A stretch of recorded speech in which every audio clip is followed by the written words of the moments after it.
Hey guys, it's Mrs. Schacht here, and I am rounding out the domestic policy for chapters 26, 27, and 28 by talking about the Great Society programs under Lyndon B. Johnson. So, this is essentially an umbrella of programs that were passed under LBJ, and they were all meant to address the issue of poverty in America. And so he found multiple ways to try and eliminate poverty, whether it was through creating educational programs, financial assistance, healthcare, etc. To give you guys a little context and background on Lyndon B. Johnson, he did serve as Kennedy's vice president and was immediately sworn in after Kennedy's assassination. He ended up serving the rest of John F. Kennedy's term, and then he was elected to his own full term in 1964. You can see that from this map, he was an incredibly popular candidate. He ran against Arizona Senator Barry Goldwater, and even though Goldwater lost the presidential election, it was really the beginning of the rise of a movement in the country centered around conservative ideas and values. So after Lyndon B. Johnson, you're going to see a series of Republican presidents after 1968. So getting back to the poverty in the United States, under LBJ's presidency, approximately 1/5 of all Americans were living below the poverty line. And like I said, this is what he wanted to address. So the Great Society is really the umbrella of all of these programs that were meant to hopefully reduce and maybe even eliminate poverty in the United States. While there are dozens of programs that were passed between 1963 and 1968, I'm just going to touch on some of the more important ones. And the first thing I want to mention is the Economic Opportunity Act of 1964. So this is the program that actually established many of the programs that you're going to see here. And this is the essentially law that he signed that will give money and create government agencies to allow these programs to run. So the first kind of category I'd like to discuss is social welfare. And two programs that were created to address the social welfare of Americans was the Job Corps and Head Start. So Job Corps was specifically designed for low-income teenagers, ages 16 to 24, and this gave them an opportunity to go get their GED or get vocational training in the trades like plumbing and carpentry. Additionally, what I found to be kind of interesting is that 60,000 people each year still today take part in the Job Corps. But again, by having job training and then having a job, that will hopefully get many out of poverty. Another program that was created was Head Start, which is also still around today.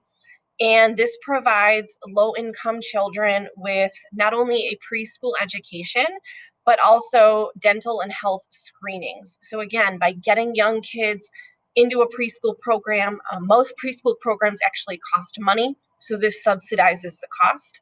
Then that'll put them on the path to kindergarten and elementary school and beyond. Okay, two of the most important programs that are still very much around today that also address the social welfare of Americans are healthcare programs. One of the many reasons that Americans, even today, either fall below the poverty line or carry a lot of financial debt is due to healthcare costs. So these two programs built off of Social Security, as we know, that was passed by Franklin D. Roosevelt under the New Deal programs in 1935. And these two programs were essentially an extension of that. Number one was Medicare. So Medicare provides health insurance to the elderly over the age of 65. As many of you know, many of us get our health insurance from our jobs. And so once somebody retires, they no longer have a job, so they no longer have a health insurance provider. We also know that in older age, there tend to be more health issues. So by providing health insurance for the elderly, it was meant to hopefully eliminate any sort of medical debt that they may accrue through bills, so on and so forth. To give you guys just a couple modern day statistics, approximately 60 million Americans take advantage of Medicare today. And as a result of this program, the number of senior citizens that were living under the poverty line decreased because of the health insurance provision. Medicaid is very similar, but it provides health insurance for low-income individuals. But it also doesn't just extend to low-income individuals. It also provides health insurance for people who are disabled, specifically those who are blind and deaf. It also allows for mental health care for low-income families as well. Approximately 60 million plus Americans receive Medicaid today. All right. And again, guys, just to kind of like jump off of that, if you take a look at this, in 1962, half of elderly Americans were uninsured. Today, it's only 2%. And there was actually a 15% increase in the life expectancy over the next 20 years after Medicare, again, health insurance for the elderly, was passed. When it comes to Medicaid, again, health insurance for the low income, I just want to show you guys that it's really more than that. It's much deeper. Yes, you have a lot of low-income adults taking advantage, but you also have children, those who are blind and disabled, and foster care children as well. So it's more than just low-income individuals who are beneficiaries of Medicaid also. When it comes to programs that protect and provide food, two really important ones are the Child Nutrition Act, which allows for low-income children to receive a subsidized or low-cost breakfast at school.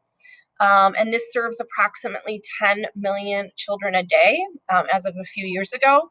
And then, of course, we have food stamps, which are essentially, today it's known as SNAP, but ultimately this provides low-income families with subsidies to purchase groceries. If you guys take a look at this, 47% of all people who receive SNAP benefits are children, as well as non-elderly, non-disabled adults, as well as the elderly and or disabled. So more children specifically are beneficiaries of food stamps. In terms of who can essentially, what am I looking for here? Who can apply for food stamps and how much they get and et cetera. That typically is different state by state, but just wanted you guys to see the types of people that might qualify and, like I said, are beneficiaries of food stamps, which today is known as SNAP. Then, of course, we have programs that address education.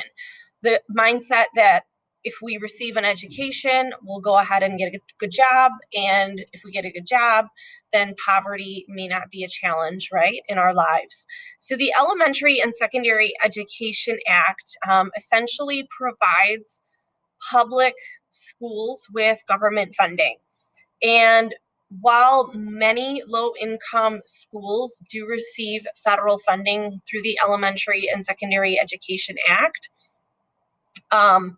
this was all, a lot of that money goes toward new technology, it goes towards textbooks and supplies that might be difficult to come by, especially in low-income areas.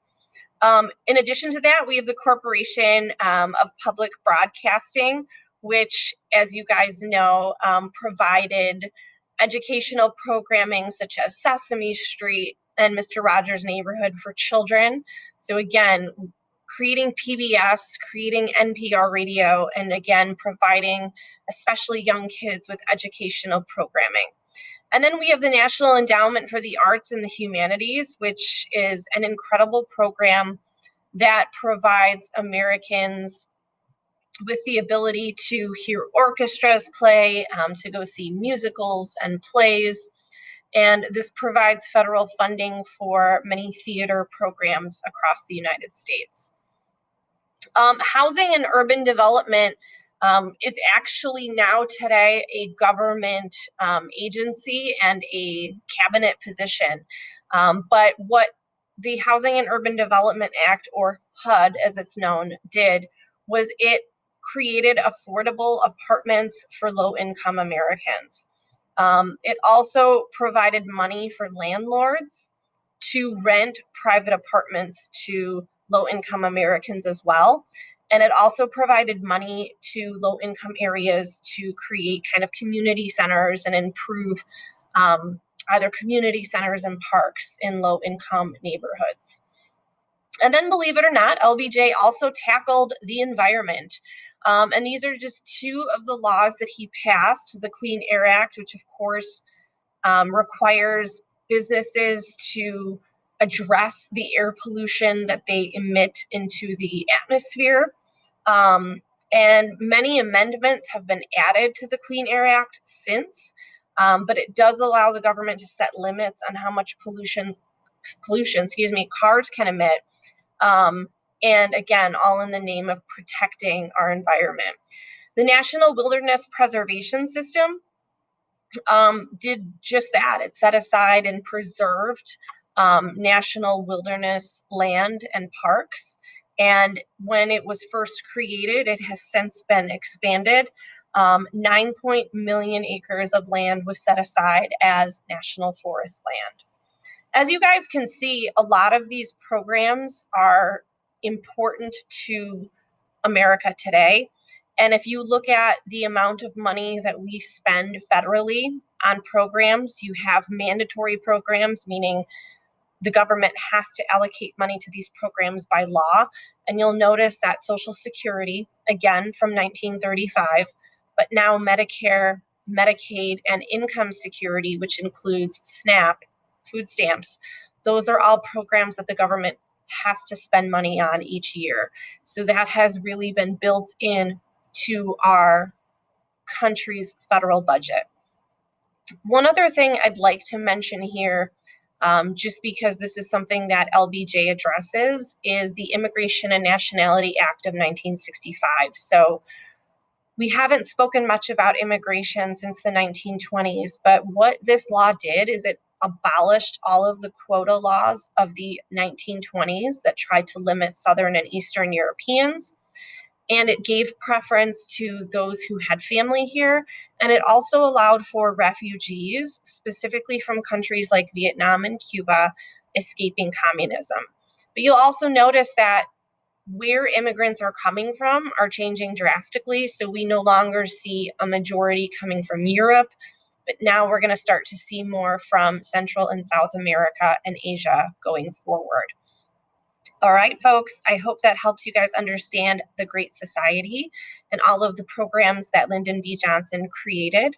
As you can imagine, there are going to be many who criticize these programs, many who question whether the money that was meant for these programs was really going toward the Vietnam War. But these programs created by a Democratic president do start to open up the door and pave the way for more conservative presidents down the line.